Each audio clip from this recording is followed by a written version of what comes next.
Imagine if each morning when you wake up, you're smiling and looking forward to your day, knowing you are happy even while you're dealing with grief and loss. The Grief and Happiness podcasts inspires, comforts, and supports you with each new episode. I'm Emily Thoret, welcoming you to explore with me your life of endless possibilities.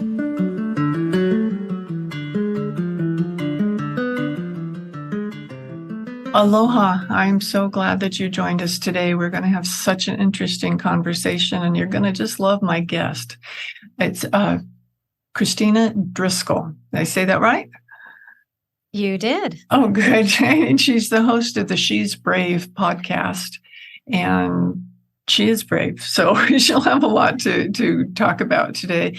Kristina, could you give a little background on yourself so people will know more about you? Sure. In my early years, I was a financial advisor.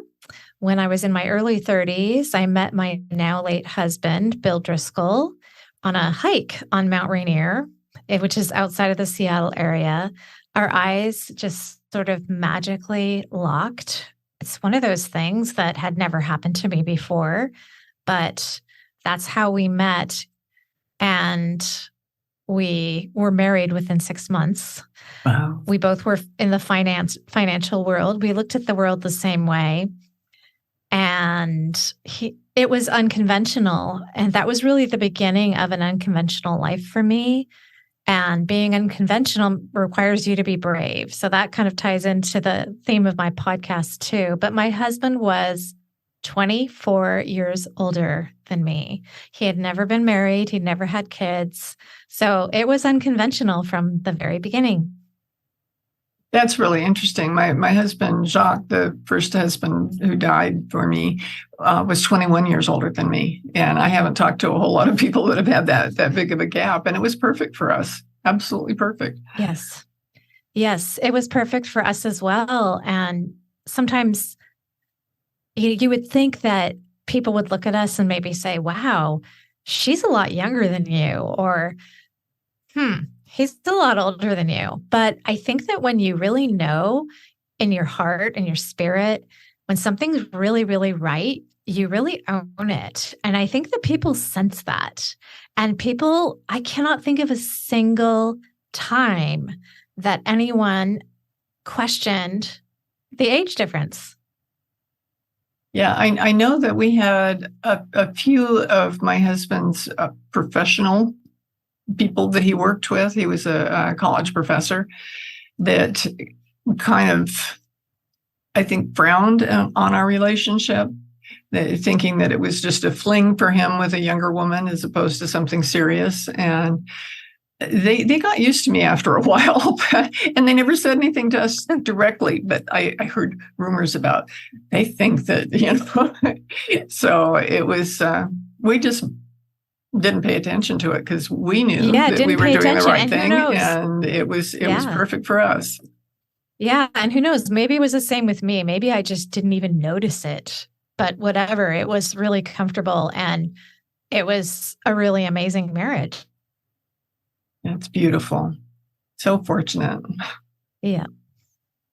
Yeah. So if you want me to continue, so we got married. We really wanted a family, and it actually took us 4 years of infertility before our son was born, he's now 19. And we were so excited and blessed to have a son. And it's funny how life works out, because I look back now and say, I'm so happy that we had those 4 years, just the two of us. They were really, really magical. And it's really different. It's not necessarily bad or good either way, but, a marriage with children versus without is different. So then our son was born and life was really, really good. We were living in a small town in Oregon. But when our son was around 5 years old, I began to notice that my husband was forgetting things. So, for example, we were out on a date night and we were looking at our menus and chatting, and he put his menu down and he looked at me and he said, "Did we just order?" And that was one of the first times that I thought, something seriously wrong. And there was Alzheimer's on one side of his family. So he did get a diagnosis for early onset Alzheimer's when our son was 5 years old. And Emily, I'm telling you, people used to say to me, wow, you're so brave, you're so authentic, you're so resilient. But Emily, I didn't start out that way at all. I really didn't. And I had to learn how to be brave one baby step at a time. And I had to ask for help. I literally marched myself into the emergency room one day because I wasn't eating, I wasn't sleeping, and I needed to take care of my son and my husband. So yeah, I always say this is an important part of my story is that I didn't start out brave, but I learned slowly how to be brave, and I asked for all the help. There's no shame in getting help when you need help and to get medication or whatever else you need. So this story is really probably one of your more unusual stories about grief and happiness, right? Because it's a long goodbye. It was a 12-year journey, Emily. Wow. Yeah. Wow. Nobody's experiences are the same, but I had, in my situation, we were married for 22 years, and on our 5th anniversary was the first sign of something going wrong. And so that left a lot of years of serious health issues to deal with, including 2 open heart surgeries and diabetes diagnosis on top of all of that. It was pretty incredible, but he was so positive through the whole thing. I really believe, as intelligent as he was, and he was very intelligent, he never considered the fact that he wasn't going to get better. And that made for an interesting journey. Just a couple hours before he died, he asked me if he was going to get better. And at that moment, I realized that he'd been going through all he was going through because he thought it was what he had to do to get better. So I thought, boy, I could handle things differently if I knew that was what was going on, but I didn't. And it was okay. He was able to do a lot in those years. And I think even appreciate what he was doing that much more because of the recognizing kind of the fragility of his health. Yeah, for sure. Yeah. One thing that I really learned is, it was the caregiving part was a 12-year journey, and I was raising a child. So I really couldn't afford to and did not want to be in a heavy space of grieving all the time during that process. So I had a lot of therapy, and I learned that when you have anxiety, which was what I was dealing with, it's because you're trying to control the future. You're trying to figure it out, and you're living in the future. And then if you're depressed, you're living in the past. So I very, very slowly and gradually learned more and more how to live in the present and just not think about the past or the future, but just live in the present, enjoy the things that we did. We continued to do some traveling. Our son was at an age where we could start traveling. So even though he had early onset Alzheimer's, we did some amazing family trips. And yes, he was forgetful, but it was okay. We could, life doesn't stop just because somebody has an illness, and then in this case, a terminal illness. We didn't know anything. There was no way to predict how fast or slowly the decline would be.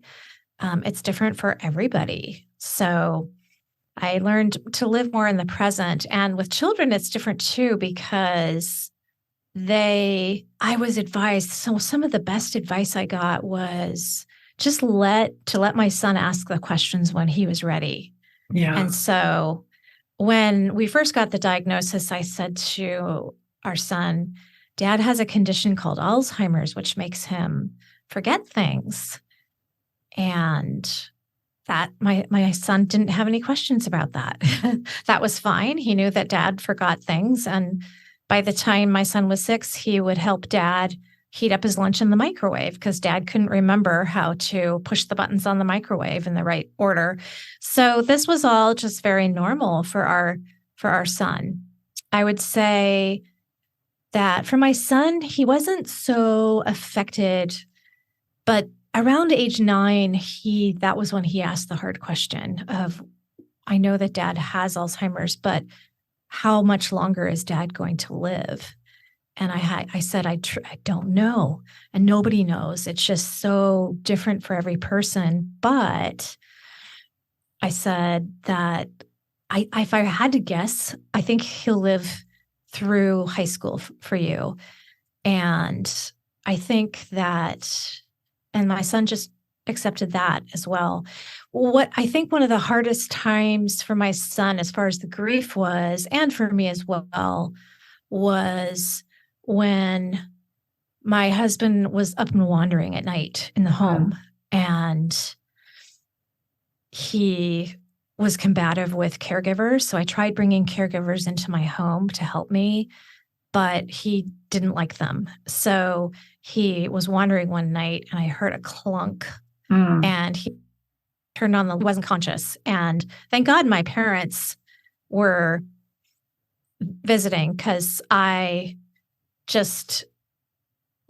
normally a very calm person in a crisis, but during this thing, I literally was screaming. I started screaming, and my parents called 911, and I consulted with the doctors and also with a specialist who deals with Alzheimer's, and she said he needs to go into a care home. Now, there's sort of a mystical little tiny part right in here, because this particular PhD psychologist who advised me to put my husband in a care home and help me through that process, she had an office in Seattle. Seattle's a city of 3 million people. Unbeknownst to me, years later, I would meet my now husband. He was working at an office right across the street from the therapist's office. He was there. My future husband was right there. So it's just, I love all these sort of mystical, magical things that happen to us that we don't really understand why or how. But my son had a really hard time. The therapist advised that I really shouldn't tell my son ahead of time about going into the care home, because she said, well, think about it. If you go to your son and say, dad's going to a care home, but don't tell dad, then he will feel like he's betraying his father. And then if he tells his father, he feels like he's betraying you. So my own father actually ended up coming down from Canada, and he grew up in Europe during World War II, and for years and years didn't know whether his father was dead or alive. And he grew up without a father. So when the day came, I dropped my husband off at the care home, and he was doing great. He loved music. He did really well. But then when my son got home from school, my dad and I were waiting, and my son just burst into tears. And my father and I wrapped our arms around him, and we said, I know this is really, really hard. And my dad said, I grew up without a father, and I've had a beautiful life, and you're going to be okay too. So. How wonderful that was that he could be there for him like that. Yeah. Yeah. And it's an interesting form of grief because it comes and goes, and you get to a point where it's actually hard to visit. It was hard to visit him in the care home because it kept pulling me back into my past. And I felt very guilty because I started visiting him less and less. And thank God we had actually moved up to the Seattle area, and a lot of family, his extended family, came to visit him. So he had a lot of visitors, and it was great. But it was really not until recently. I have a friend who's going through the same thing now with her husband. And she was confessing to me how guilty she feels that she visits him about 2 times a week. And this actually helped heal my grief, because I said to her, you have to start moving forward with your life. Life is a gift. It's precious. And you have to be happy and it's okay. If he doesn't know you, he doesn't recognize you. The minute you leave the room, he's not going to remember that you visited, and life does have to go forward. And in that vein, again, a very unconventional thing happened. My husband was the oldest of 4 children, and his siblings came to me after about, I don't know, 5 to 7 years and said, into the 12-year journey, and said, enough is enough. You have grieved. You have grieved and grieved and grieved. It's time for you to start moving forward with your life. You're lonely. You're sad. We want you to find a new partner or date somebody, start going out on dates, have somebody a companion. And wow, who does that? My husband's family, amazing. But I did it. And I did a match profile of all things. I literally laid it all out on the line. I said, I'm married. My husband is in a care home. He no longer recognizes me. He wanted me to move forward with my life. He told me that. His family does. I'm not getting divorced. I'm just looking for a companion, someone to spend time with, because I was very lonely. I was in a neighborhood with all married couples, and it was hard. It was really hard. So that's how I met my now husband, Blake. So I met him through Match, and he became a part of my family, and he became integrated with my late husband, Bill's family too. And it was all together. It was so beautiful. That's wonderful. It's so unconventional, though. Yeah, it is. I met my husband, Ron, through Match. Not because I intentionally wanted to go on Match, but because I had one friend in particular that was like badgering me. I finally figured, well, I need to listen because she has said this so many times. I'll just go on and prove her wrong. But fortunately, I met Ron instead, and everything was fine after that. Yeah. Well, in Seattle, they say because it's cold and rainy for 9 months of the year, we actually are the number one users of online dating in the whole US. So it's part of the culture here. It's very embraced. Nobody cares. And it's a learning curve, but yeah, everybody does it. And it's a great way to meet someone because you learn how to figure it out. And I didn't know how that was going to turn out because I thought, this is so weird. I'm married, and yet I'm looking for a companion. Maybe nobody's going to want to talk to me. And that was never a problem. I had plenty of interactions and dates and met all kinds of amazing guys. But I think part of why it worked out so well, and I asked my husband, Blake, now my new husband, I've been married a year, and I said, why did you pick me? Why did you reach out to me? Because he's actually a very religious man. He's actually very, very Christian. And this is unconventional, obviously. He said, because you were so honest. You were 100% honest. And I could tell that you were a really good person from that. You just laid it all out. You didn't try to hide anything. It was just great. So I learned how to be happy. Mm-hmm. I learned how to be happy in the middle of my husband declining and dying. And I'm so glad that I did, Emily, because I could have just chosen not to date, obviously, but I would have been really, really sad for another about 4 or 5 years. And instead, I was able to bring more joy into my life, be happy again. Of course, sad sometimes, missing my husband. Blake would come with me to the care home. We would spend time with Bill together because he didn't know who we were, and he was happy to see us. And one day, and he didn't have very many words. He couldn't use his words, but he looked at us because we were smiling and happy and holding his hands. And he broke away from me, and he pointed his finger at me, and he smiled. He said, "You," and then he looked at Blake and he said, "And you. Good together." Oh, and we all laughed. Yeah. Wow. That really happened. He gave us his blessing. Oh, yeah. That's beautiful. Yeah. That's a lesson in itself. Mhm. I love the thing that Blake said about honesty, because I think if you don't Mhm. have that in a relationship, you can't have a relationship.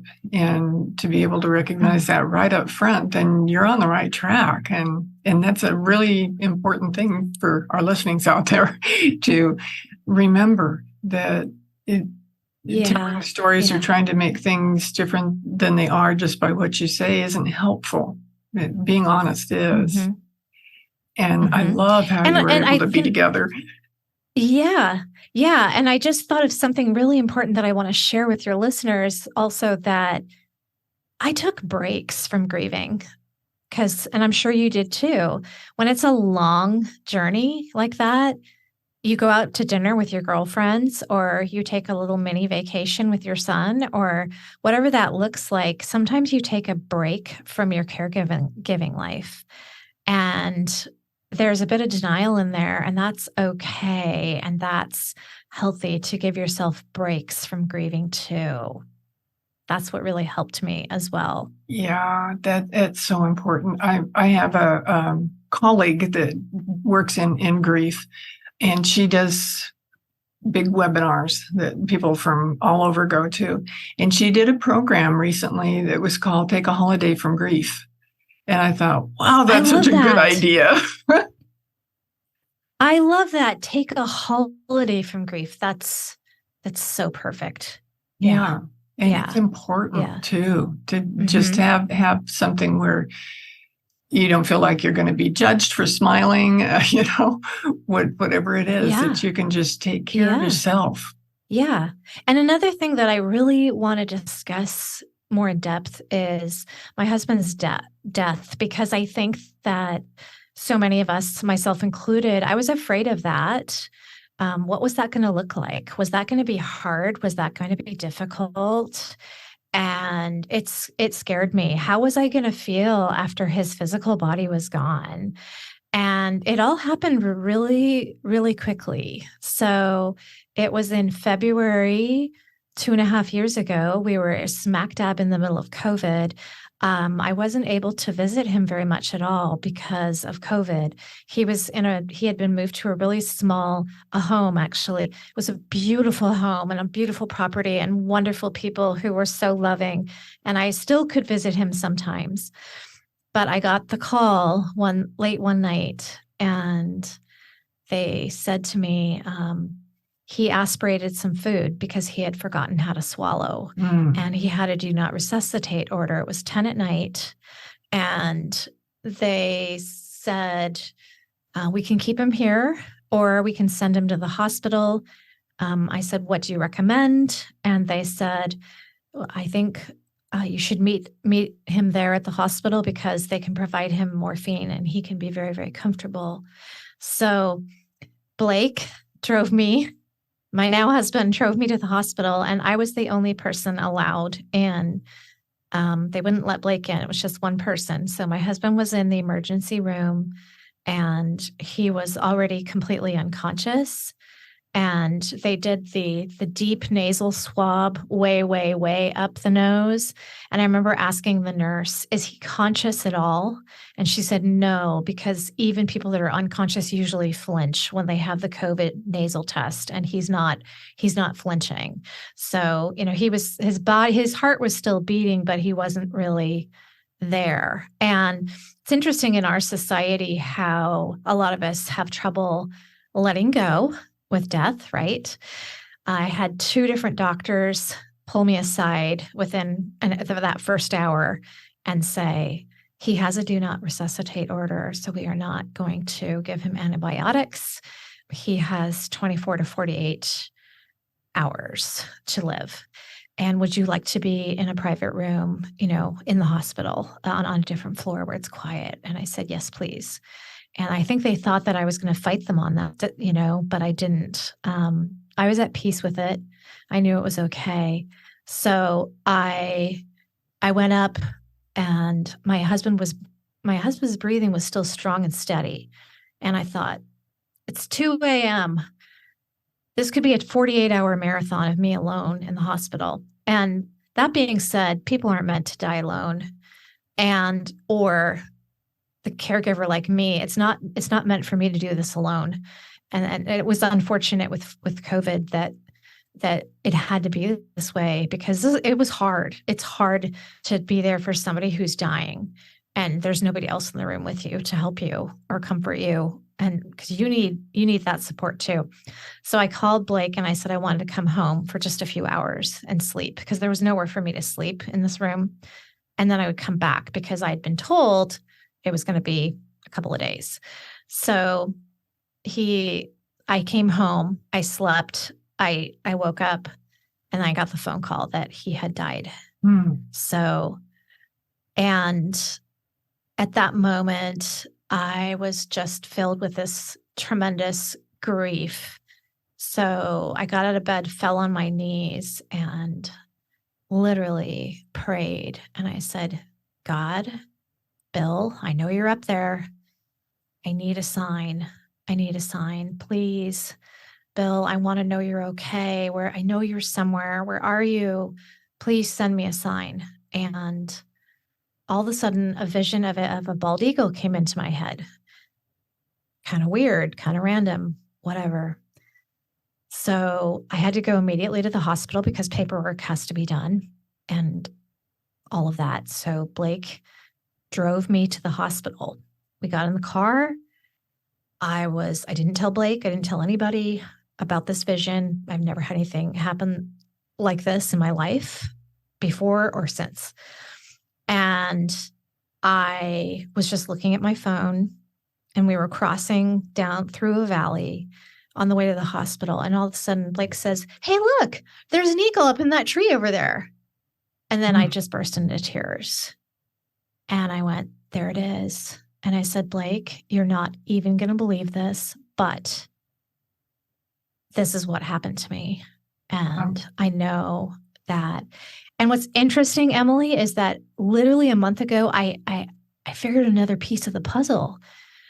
When we lost Bill's mom, when she died, she actually died right around the time that I got pregnant with our son.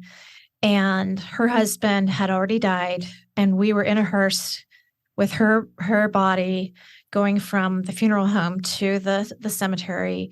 And it was in February. They literally died.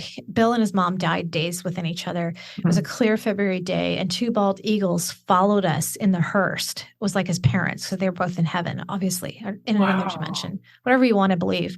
They followed us. But I didn't think of that until a month ago, Emily. This has been like 2.5 years. I'm like, that's why it was an eagle. It all ties into that.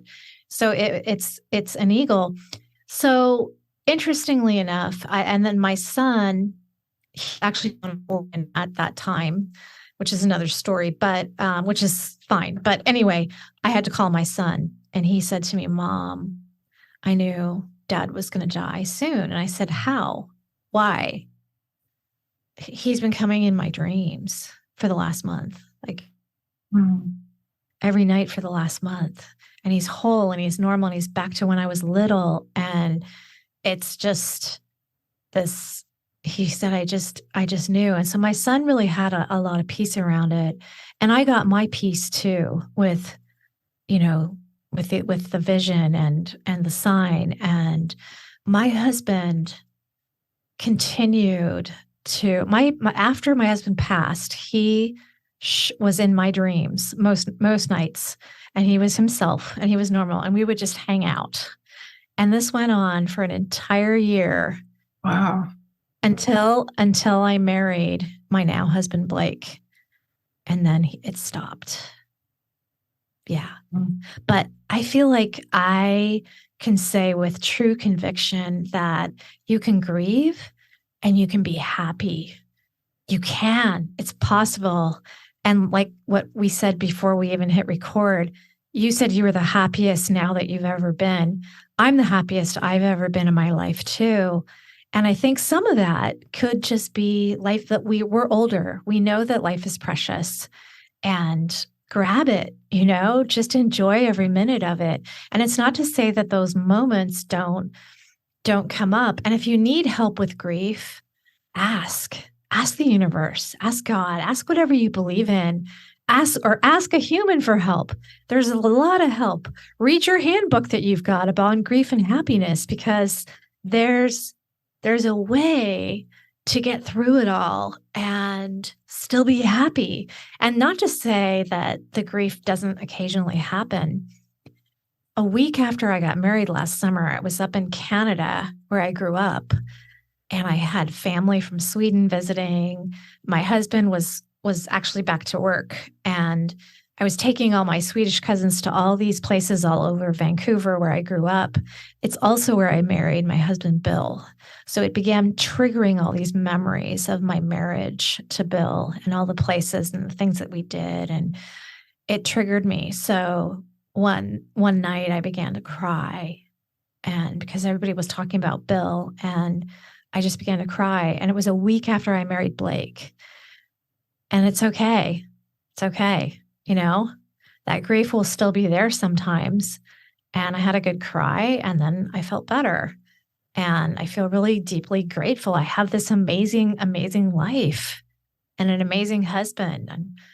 And I've had 2 amazing marriages, and you did too. Mm-hmm. We're very, very blessed, And I think I love your concept of grief doesn't have to be 100% all-consuming.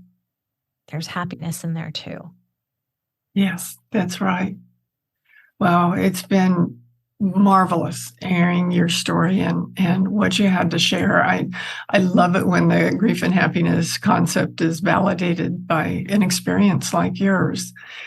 And I think it gives hope to people out there that think, am I ever going to feel bitter again? Will I ever be happy again? Yes, you will. Yes, you can. Just be open. And your point about living in the moment is really what saved me. Because in each moment, I was okay. Everything was okay.